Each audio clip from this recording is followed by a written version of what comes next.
Upanishad say, Bhishas madvatah pavate, Bhisho deti suryaha, Bhishma indrascha agnischa, mrityur dhavati panchama. These 5 people run out of the fear of him, the universal warden.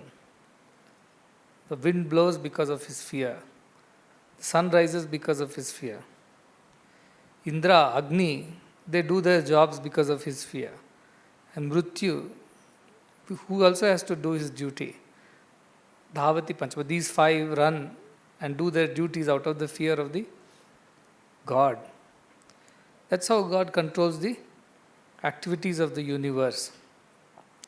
What is this fear?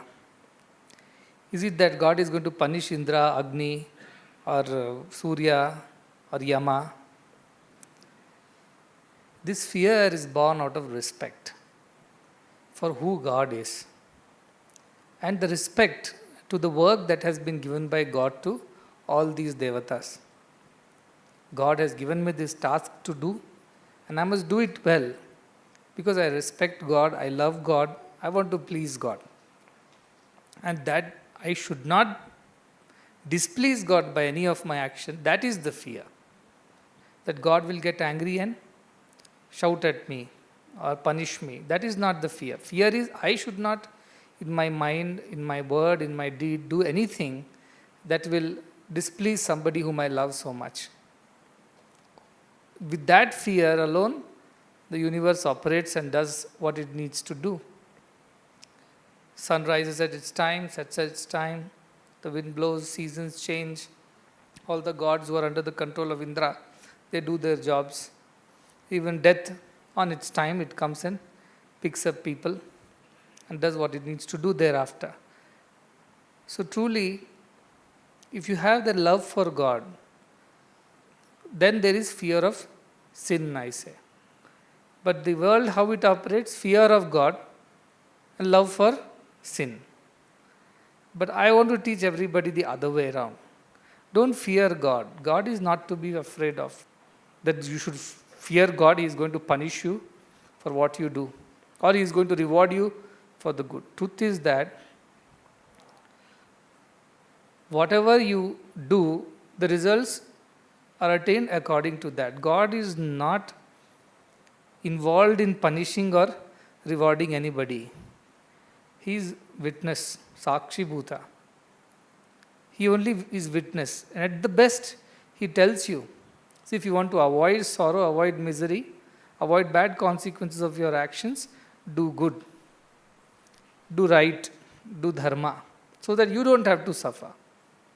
At the same time, if you do good, the good that you experience out of it, the joy, the happiness, the bliss, that is the reward of the good that you have done. God is just a Sakshi Bhuta. He allows you to do what you want to do, but teaches you the rules of the game. And tells you if you play well, you will win, you will rejoice. If you play foul, you break the rules, you will suffer, you will be sorrowful. To that extent only God is. Therefore, love for God is equal to fear for sin. You will never do something that will not make God happy.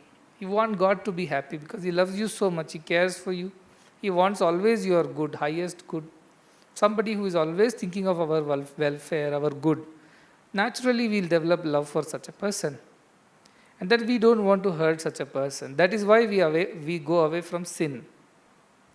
So that is the teaching. Love for God, fear of sin, and morality in this society. It was, I say, Daiva Priti, Papa Bhiti, Sanganiti.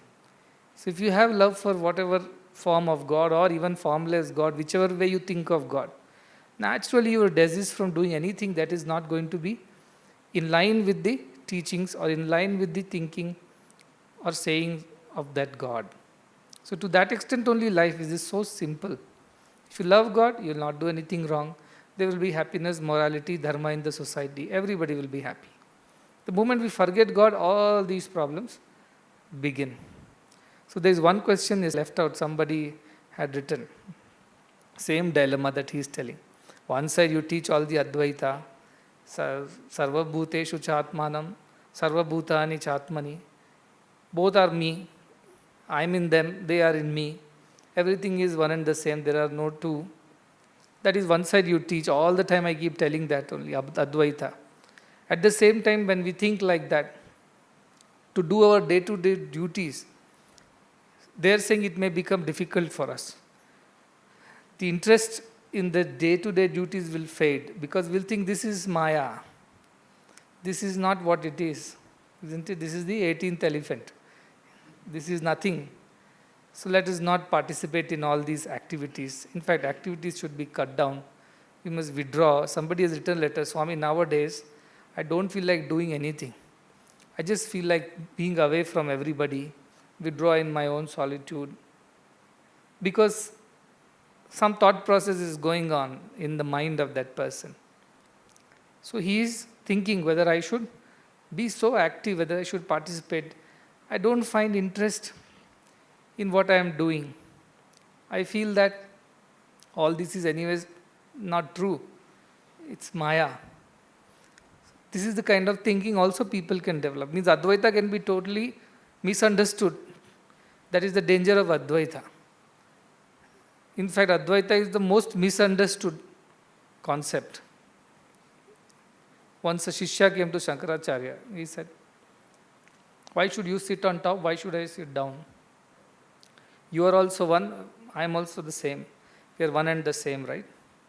So how can you be greater and how can I be smaller? So he said, this fellow has half digested knowledge in his stomach. That's why he's asking question. So he had written Guru Brahma, Shishyam Brahma, Sarva Brahma. So he said, see, everything is Brahman. Why should I respect you? Why should you get more respect than me? Some kind of logic this is, Kutarka we call it. Then Shankaracharya, Guru Brahma, Shishya Brahma, Sarva Brahma. He said, Guru Brahma equal to Shishya Brahma equal to Sarva Brahma. Brahma cancel. I am still Guru, you are still Shishya. Brahma, if you remove, then I am the Guru and you are Shishya. Right? So therefore, Dharma as he said. Inside your heart there is Advaita. But when you open your eyes, there is Dvaita.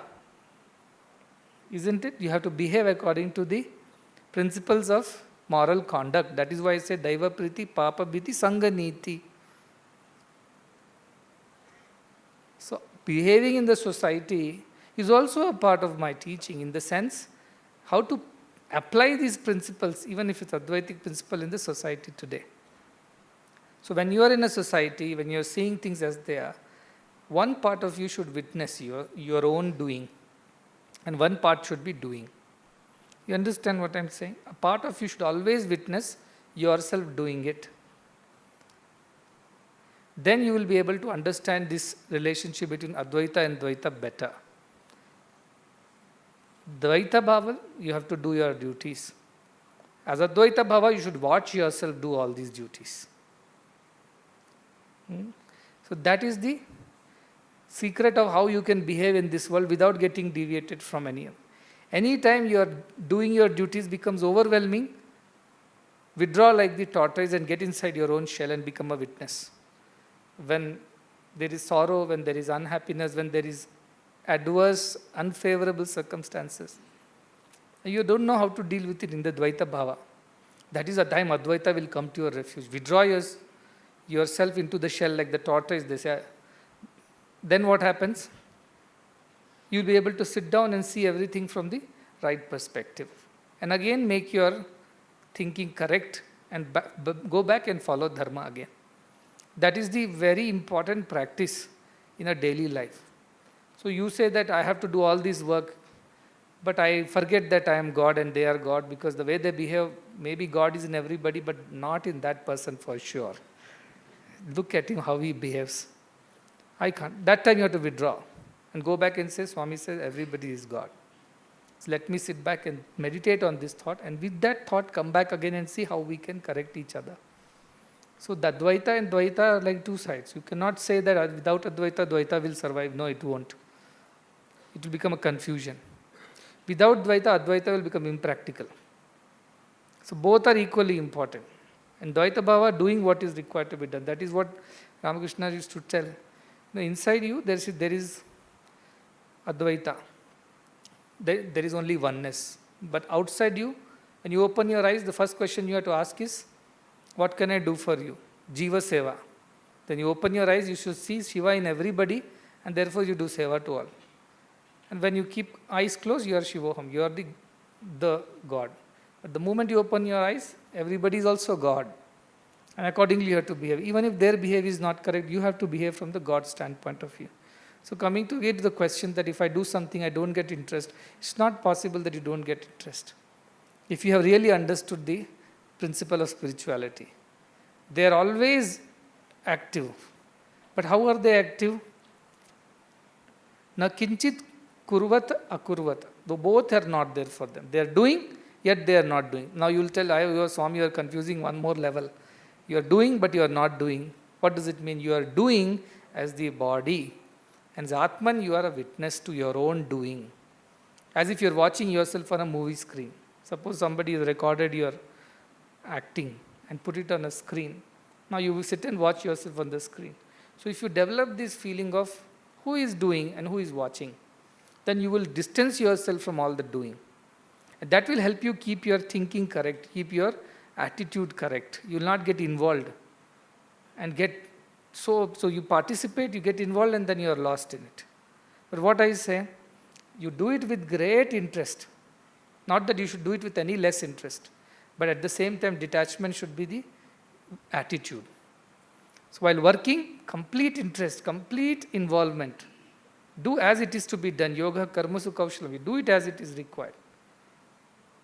But at the same time, develop detachment. Example I'll give you, like a child who is making a sand castle on the beach. Have you seen small children will make with great interest, an hour or two they will spend making the castle. I'm sure anybody who has been to beach or even found sand, even in a construction site, they would have made castles. So the parents will allow the child to play as long as it wants. But then it gets dark, the parents will say, come on, we have to go home. What does the child do? He gets up, kicks the castle, breaks it, and claps and dances for that also. While making, he makes with so much of joy and calls the parents and shows what he has done. While going also, what it does, he simply kicks it with his foot. All the effort of 2 hours is gone. Yet it is rejoicing. How is it possible for the child? Why is the child not crying, Ayo, my castle? Because it knows that castle is not going to stay. One wave will come and this castle is anyway going to go. It's not going to stay there for permanent. It's a temporary castle made of sand. But nevertheless, when I was involved in making that castle, I made it with great love and interest. Perfect.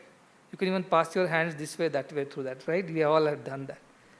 It doesn't fall. And we take great joy in our construction. At the same time, at the end, it just gives a kick and decimates it without thinking even twice, and enjoys that laya also. Udbhava and laya, both it enjoys. That is the attitude with which we must live in the world. World is temporary, is the castle made of sand. But nevertheless, when we are making, we made with great interest. I'm study with great interest, sing with great interest. Everything you do with great interest. But at the end of it, what? When God says, let's go home, you're so willing to just drop it and walk away. Because at the end of it is only a sand castle. It was only a joy to do it, is equally a joy to leave it. So one who thinks like that, that person is a true yogi, is what it is said. Whose mind is he's completely involved in what he needs to do. At the same time, is completely detached from whatever is being done. Next day, he can drop off and walk away. That should be the attitude of a devotee. You cannot go and say, I don't want to do any work anymore. Because everything is Maya. Maya mayamidam akilam hitva brahma padam pravisha. I want to withdraw and sit in one corner and only do meditation and think of God. Everything is Maya. So when tomorrow the Maya breakfast does not appear, don't worry about it. Isn't it? Adi kuda Maya. If you that level of understanding you have developed, then it is okay. Then does not matter. Then you become the responsibility of the society. You become a sannyasi or you become a viragi or whatever. So you don't. But how the true yogi has been defined, he is not interested in moksha, he is not even interested in bhoga. Both he is not interested. Look at the dilemma. I am saying everybody should strive for moksha. But the true yogi is the one who is not even interested in moksha. He says, both are equal to me. I am never bound, so how can I be free? Sadame samatvam na muktir na bandha. That is the Advaitic thought. I am not bound, so how can you make me free? If I am always free, then how can you bind me? Both are illusions, so there is nothing of this nature that exists. That is the thought at the Atmic level. So when you do your activity, you should know I am not going to be bound by this activity, not this is an activity which can free me. It's just an activity. So our Ashtavakra simply says, Yada yat kartum ayati tat kritva tishtate sukham.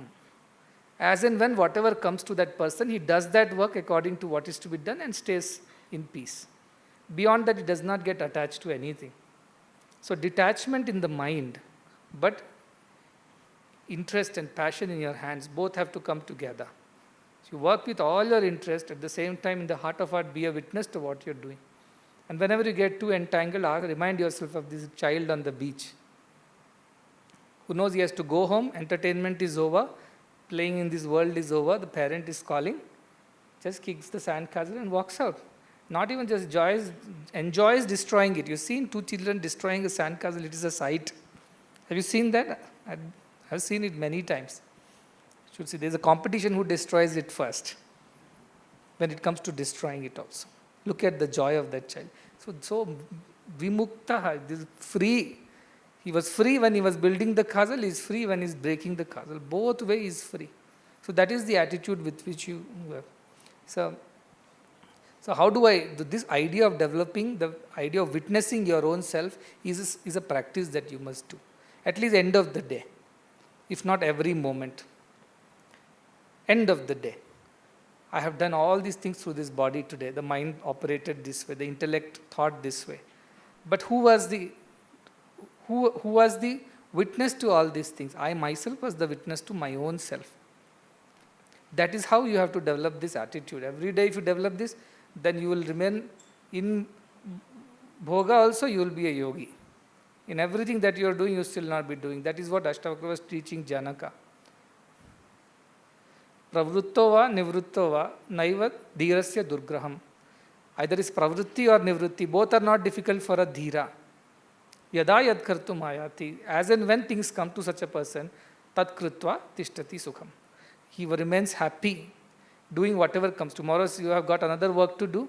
You don't cry, oh, why this work has come to me. I was thinking I am Atman and suddenly this work doesn't feel like that. But there also you just do as you, because you are neither attached to the work nor you are detached. You are completely, as I said, you involve yourself, but you are completely out of it, detached from it. And you can equally destroy it with as much interest as you have built it. So that is the idea of doing every work with great interest. That's why Krishna says, Nanavaptam avaptavyam vartaeva cha karmani. I have nothing to achieve. There is nothing that I have not achieved. Still I engage in all the activity. I do it as it is to be done because, as he said, there is a dharma that has to be done in this world. And that dharma demands that you teach well, you study well, you sing well, you cook well, you clean well. Whatever is required to be done, do it well. With karmasu kaushalam, with complete perfection. Strive for that. At the end of the day, watch yourself as a witness.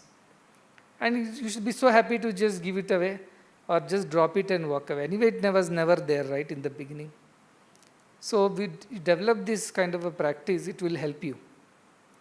That you little distance yourself from yourself.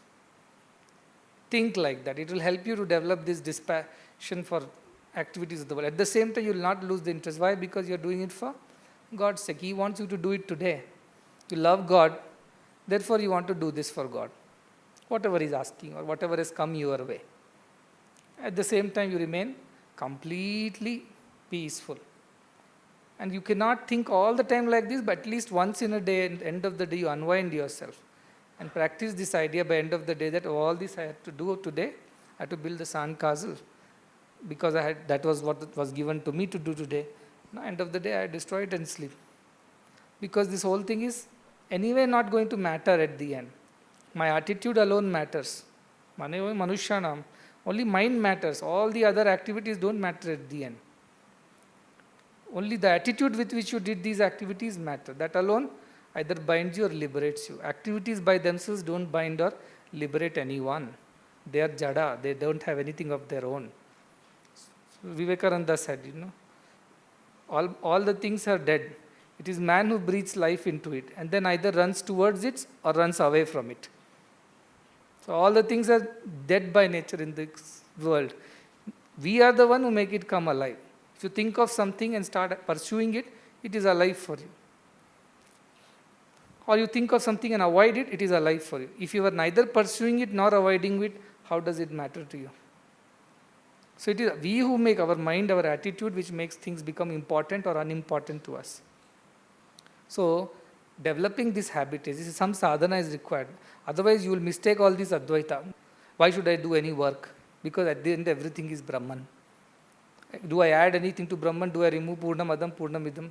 Does not matter. So these are all superficial thinking. The one who really is an Advaita Jnani, he will be busy doing work, at the same time he is not doing anything. That is the beauty of being a Jnani. You will be tremendously busy doing everything. Look at Swami's life. One day of no rest. Completely involved in doing what is needed to be done to help people grow on spiritual path. Whether it meant taking up service projects or taking up just discourses or meeting people, interviews, traveling, meeting. Everything with great interest. Perfection to the detail. At the same time, at the end of the day, completely detached. If it's there, it is there. If it's not there, also all right. But while doing it, great interest, God does it. So the nature of God is like that of that child on the beach. Great interest he does. And the same interest he winds it up without thinking twice. And never feels either remorse nor feels joy. Both kartum, akartum. He's doer and he's not the doer. So that is how one has to develop this thing. A small meditation I'll tell how to think like this. Now think, when you say, who are you? You say, I am so and so. I am. That is what you reply. First words are, I am. Then you say, I'm a singer, or I'm a dancer, or I'm a boy, girl, my name is this, or my name is that. Whatever comes follows after this I am. Now, where is this I am feeling? Where is this I am feeling in the body?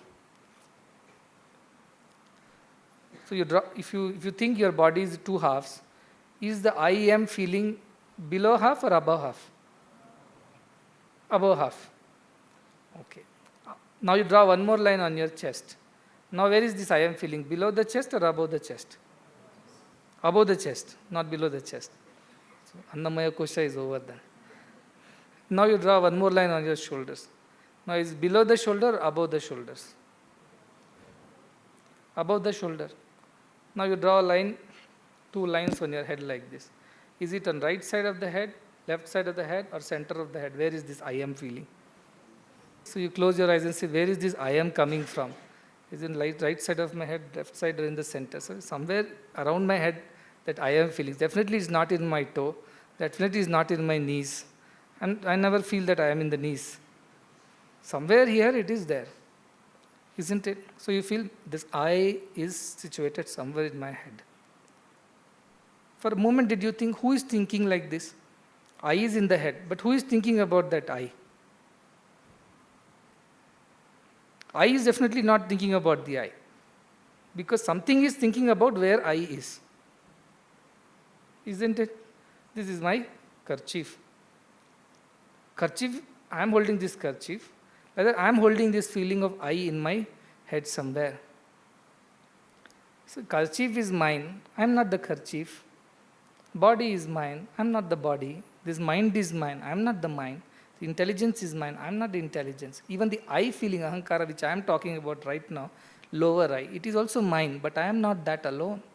So you keep discriminating like this every time, and you slowly get over this thing. You will develop this very clearly, that how you can watch your own self as a witness. Continuously, if you keep watching yourself, at some point you will develop this Sakshi Bhutam feeling. And knowing that, you will be always free. You will never be bound. You will always see yourself as the actor on the stage, who is doing his part well. But at the end of the day, he has to remove the makeup and keep it aside and go to rest. And you are only that as long as you are on the stage. But when you are on the stage, if you do bad acting, what will happen? Is it right? Not right. You forget your dialogues. Or you do some bad acting. you mess up the scene, trouble everybody on the stage, what will happen then? There was one drama troupe in that side, Puttaparthi, Karnataka, that side. So they will go village to village and do dramas. So it so happened that in that time, female were not allowed to go onto the stage. That was a village old culture. It's coming from a old time. You see, whether you Yakshagana also, if you see, everybody is male character dressed as female. Somehow that is the culture. It was coming that way. So what happened? There were two dramas happening parallelly.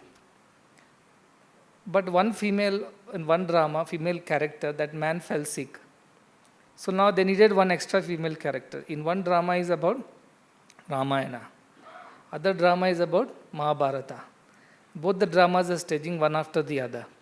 Now the female character is there. They told, see, our Draupadi has not come today. You only have to be Draupadi, you only have to be Sita. So both you have to be.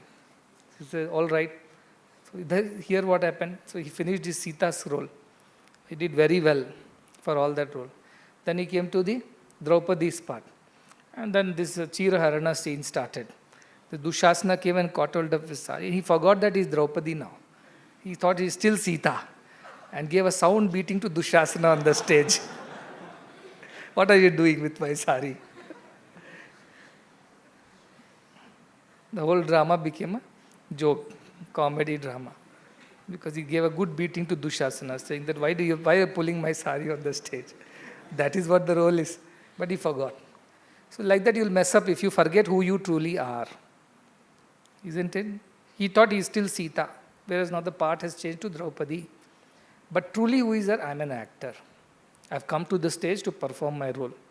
This role is teacher. Okay, I am doing my teacher's role well. This role is a singer. This role is a father. This role is a mother, a sister, a brother, grandfather, whatever role. So many roles we perform. Shakespeare said, all the world's a stage and all men and women are merely players. They're all actors on the stage. They all have their exits and their entrances. So that is the idea that everybody is just a player. And all are coming and doing their role, performing, and then you have to go back to your own true self. That is what is called Atmastha or Swastha. You go back to your original self. That is why Ashtavakra says, Yadi Deham Pruthak Krutva. If you can distance yourself from your body, if you can do that, then you will be able to understand what is Adunaiva Sukho Shanti. What he says that immediately you will find peace and happiness. Both you will find immediately. The moment you realize that you are away from the body, body is an instrument which is doing the role as per the requirement today in the society. You will immediately find Adunaiva, immediately, not even a day's delay. Immediately you will find peace and you will become happy. Sukhi Shanto, you will become peaceful and you will become happy. The moment you distance. Suppose you have some problem. One Shishya went to a Guru and told, I am suffering, I am suffering. So Guru asked, who is suffering? I am suffering. Said, no, you are watching yourself suffer. You are observing yourself suffer. So you try to develop what I said, develop a distance. That suffering is happening and you are experiencing that suffering, but you are not suffering because you are only experiencing the suffering which is happening outside you. Suppose leg is paining. You are not the leg, just now we said. You are not the body. Body is yours, leg is yours. Okay, there is a pain. And somehow you feel that that pain is troubling you, so you consider it as a suffering. So he said, develop this method, saying that you are not the body and you distance yourself. Most of our thinking is psychological. Many people come. For me, my hand is paining, leg is paining, head is paining. Then I ask a few questions and I understand it is not the head, leg and hand. It is some thought in the mind which is actually weighing on them, which is not letting them be at peace. And that is what is showing in their bodies as sufferings. Because their mind is not at peace. So I always say healthy mind, healthy body. If mind is pure, body will be healthy. So this person was suffering. So Guru said, you think like that. The body is different from you. And body is suffering. You are not suffering. Think like that. So he went and meditated and he realized, oh yes, this works. When I think I am not the body, pain is there, but suffering disappears. Pain is there in the leg. But suffering, idea of I am suffering goes away. I. Body is going through some difficulty. So he came and said, Guruji, you taught me a very good mantra. Now I am at peace. He said, who is at peace? Because the peace also is not something that you are. You are you. Peace is something that you are experiencing at this moment. The next moment you can experience anger. Third moment you can experience pain and suffering. Fourth moment you can experience jealousy. But you are experiencing. You are not that. In good and bad, both you have to distance yourself. That is what somebody said, how can I be excited or should not be excited? How I should not be sorrow when things go wrong? Or how should be excited when things go right? You said don't smile, don't be excited. This is what I am saying. Your body will be rejoicing, it will celebrate. Your Atman will stay where it is, watching itself rejoice. Watching the body, watching that person rejoice or feel sorrow. But the Atman remains untouched. Like the smoke does not touch the sky. The Atman remains untouched. That is Advaita. So how Advaita is practical? Every time you get into these situations of Dvaita and terrible extremes come in your life, that is the moment you have to apply Advaita. The sword of Advaita should cut the bondage. And you must detach yourself and see yourself as only an actor, a witness. And the more you practice, you will realize that you will not know Rishyati, na Dveshti, na Shochati, na Kankshati. Everything will become distance from you. Everything will go away far from you when you watch yourself do everything. So it's a simple formula how Advaita always helps one to live a better Dvaita life. You will become more efficient in what you are doing. You will become more balanced and paripakva. All good things will happen to you. At the same time, no nirmamo, you will be nirahankara, sama dukkha sukha, kshami. All these qualities also will develop in you. So the practical, Advaita is very, very practical. If it is understood and utilized correctly. Not like the Shishya, you are also Brahma, I am also Brahma, why should I respect you or give you a special attention? Because you have not realized you are Brahma. At the level of society when we are working, I am still Guru, you are still a Shishya. Yes, at the Atmic level we are one and the same. But Atmic level is within.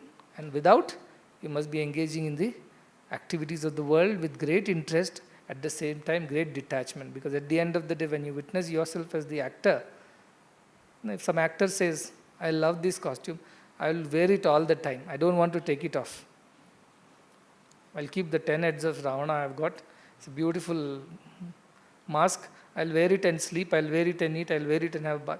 He'll say, what is this? Drama is over. Keep it in the costume room and come and be yourself. Isn't it? So that's all this world is. Yourself is this Atman, who has no attachment, no color, no feelings, nothing. It is just, it is. There's no description for that. The best description is, I am I. It's equivalent to itself. There is no description for that. In that stage, everything else is coming like a screen on which video plays. But the screen does not get touched by these tears of the people who are sorrowful, or it does not get colored by the colors that are thrown by the people who are rejoicing. When you switch off the projector, it's as pure, as blank as what it was in the beginning. So that is the idea, that we are that Atman primarily, but we engage in the actions of the world like the movie screen is used to project the pictures, images. The moment you switch off the video, the screen is pure. Like that, you get onto the stage and do your acting, put on the costume, makeup. The moment your scene is over, you have to remove everything and you are back to yourself. That practice of thinking, as you think, yadbhavam tadbhavati, as you keep thinking about it more and more you will get detached from all the activity. At the same time, you will take great interest in doing it. Why? Because you love God. This is a role given by God, who is the director of this play. And He has given me a little role to play on the stage as a teacher or a doctor or a parent or a student, whoever. Let me do my role well, the best possible. At the same time, be extremely detached, because I am just an actor. As long as you have done your role well, director will be happy with me. I must go back and rest in my own self. So that is the idea of being active yet inactive in the world. So Advaita is the ultimate truth, there is no doubt about it, but it has a practical side of it when it comes to the world. So if you realize this, what should you do next? You should go and teach some 10 other. They also should get out of this misery, this illusory misery. That's what the great teachers did. When they understood this truth, they understood how to deal with life and how to deal with the world. They went and taught this to somebody else so that they also can come out of this misery. And those went and taught to more people. So this is my work now. The Sanatana Dharma is not about a set of doctrines or set of rituals or set of processes, not even yogas. Sanatana Dharma is this idea of Advaita, which finds its roots. The roots are Upanishads. Vedanta, the end of all Vedas, the crux of all is Vedanta. So now my job is only to teach this. Now onwards, around the world, this is the idea that we want to promote and propagate. That you are Atman, you are that, Tattvamasi. At the same time, not dissuade them from undertaking any action in the world. Many of these Advaitic people, they withdraw and they don't want to be engaged in the world because they think it's illusory. But then what about your other people who are also there? Should they not enjoy this? Should they not also get out of this misery and also feel that happiness? So from that point of view, you do that. So when your eyes are closed, you are you. When you open your eyes, there is a world around you. And you have to behave according to the requirements of the world. So as Swami Vivekananda said, though he was a very great Advaitic, teacher, believer, yet he said, you cannot preach spirituality on an empty stomach. It was very clear. If that person also needs to understand this, first his stomach has to be fed, he has to be clothed, he has to be sheltered, he has to be looked after. After that you talk about the higher selves. Annamaya Kosha is suffering without food, without shelter. And you talk to them about Anandamaya. How is it possible for such a person? So even if you are a realized person, like Krishna says, though I have nothing to achieve or nothing that I have not achieved, so yet I come and act in this world. Not because to gain anything out of it. Because by doing that I set an example. Yadyada charati shreshta. The way good people conduct themselves, the others follow. So if you truly understand this philosophy, you will do your work with greater interest, enjoying it.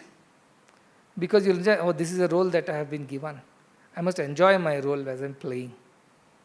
And then when you see others also doing their roles, then you will not develop any hatred for anyone. And if they make a mistake in doing the role out of more concern that we are a part of the same drama, you will go and even try to correct them with love. See, you are forgetting your dialogues, let me help you. Your makeup is not correct, let me set it right. Don't we do that if we are in the part of the same scene on the stage? We help each other. Suppose the other person has come with half a mustache. Will you not go and tell you have forgotten the other half? You'll become a laughing stock. So go back, put your makeup correctly and come. Many times I see on the stage, they'll be doing some mythology scenes with spectacles and watches. Then I have to call them and say, you keep your spectacle back and come. But can you see or not? Also I ask him. But the idea is that why we do? Because concern the drama should look good. The drama of this world should look good. Everybody should enjoy the drama. So even if somebody is making a mistake out of love, is my colleague, he is a part of this play, let me help.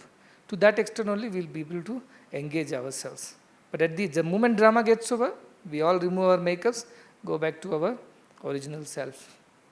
So this practice will help you do what? This is what I did. This is what I do. When too much of these activities disturb the mind, just withdraw and sit in your restful self. Till your attitude gets corrected, your thinking gets right, and then you come back and engage yourself again. So unless you keep practicing that on a regular basis and master the art of doing it, you'll find it very difficult to deal in the world. Neither this nor that. Either you'll understand Advaita nor you'll understand Dvaita. You in between some. So practice that. You see, engage in the world, don't have to run away from action. At the same time, the attitude with which the action is being performed, that decides everything. That liberates or binds you. So in this karma bhumi, action is a must. Nobody can escape action. Even the one who is sleeping also is engaged in action, they say, as long as he is in the world. It's a part of his action. Therefore, action is a must. How to be engaged in action yet not be engaged? This is the method. As Dvaita Bhava, you engage. As Advaita, you are witness to your own self. Practice this and see. Suddenly you will feel peace. A distance will come between you and yourself. The yourself that you think and the you that truly you are. Small gap will emerge between the two. And that gap will take all the shocks, like a shock absorber, like a sponge. See? It will take all the shocks of the world because it will take care that you are able to handle yourself with peace, with serenity, with dignity, equanimity, even when everything around you is a chaos. That's how these great masters have managed to keep themselves calm and think straight and keep themselves equanimous despite being engaged in so much of action of all kinds of nature. That is what Janaka learnt. First, when Janaka learnt about Advaita, first reaction was like many of our Advaitic aspirants. Oh, I want to disengage from everything, run away to the forest. Anyway, this world does not exist, this kingdom does not exist, everything is Maya. So let me withdraw and I will also join you in the forest, he told Ashtavakra. Ashtavakra said, I didn't call you for that, to join me in the forest. I want you to go back to your kingdom. And with this new attitude that you have found, you rule the kingdom. You remain undisturbed. Let the kingdom run properly with dharma. Because kingdom needs you. You don't need the kingdom. But people need you so that you can teach them what you have learnt. So to that extent only. And such a person, they say, bhoga, moksha, nirakankshi. He is neither wanting to enjoy anything, nor there is an idea of not enjoying anything. Both ideas don't exist. Viralo hi mahashaya. Such a person is rare to find. Who is both. He is engaged completely, yet he is not at all attached. Completely detached, yet he is engaged. Such a person who is neither desiring for moksha, nor is desiring for bhoga. Both you don't give any importance. You just do because you have got to do something which is come your way. And do that and be happy, rest. Sukhi bhava, they say. Do that and be in peace and happiness. So this practice, if you develop, you will benefit. You will stand to gain a lot. When small children trouble you in the hostel, then you have to think they are all actors. Look at how God is jumping and dancing and making pranks. See little Krishnas in them. How they behave like that. In everything, your drishti will change. And then you will develop love only. You cannot develop hatred. Then you will sit down. Even if you that moment you get angry and you get upset, you will go back, sit down in your that state, and you will realize that, oh, they were all, ultimately they are also gods. Just that they are behaving like this because that is what their pravrittis are there. Prakritehi kriyamanani gunani karmani sarvasha. All the actions of the world are done by the gunas which are there in their minds. Rajas guna, tamo guna. Kartavaham, I am doing, Vimuda Atma, he is a fool who thinks I am doing.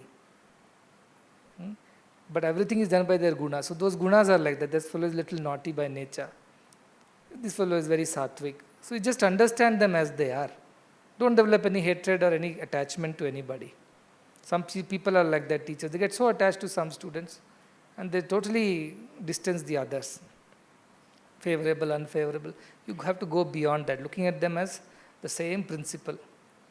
And then what you do? You develop love only, but as per the dharma, you have to correct somebody, you have to deal with them firmly. That is what I do.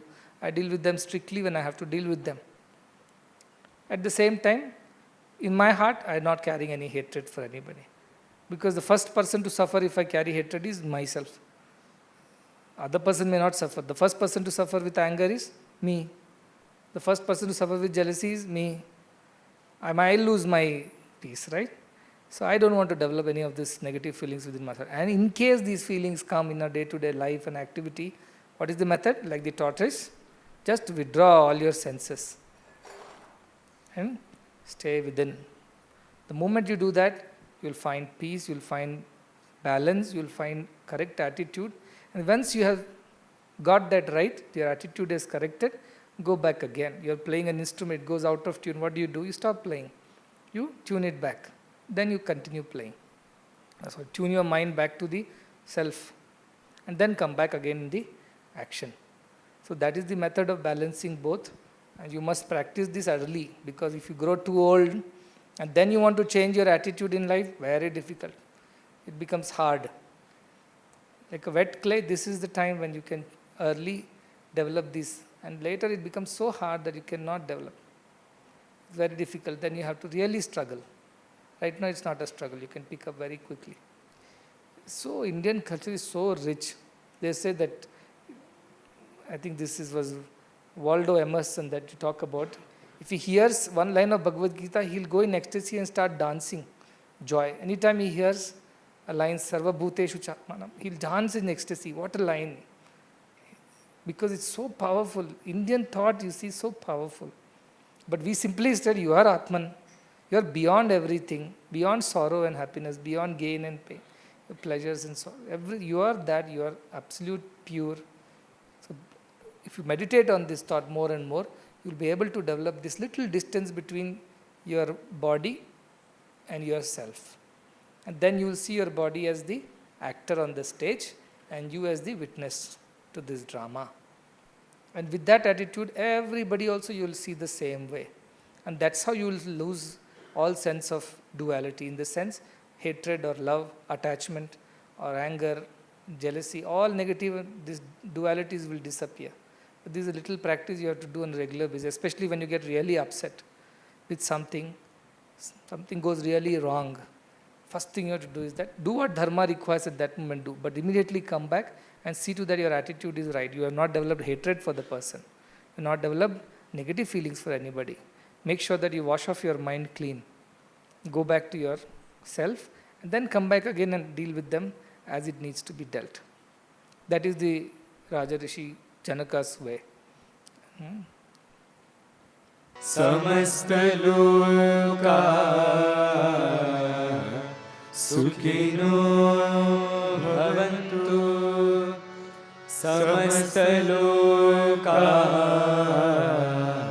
sukhino bhavantu. Samasta loka sukhino bhavantu. Om Shanti Shanti.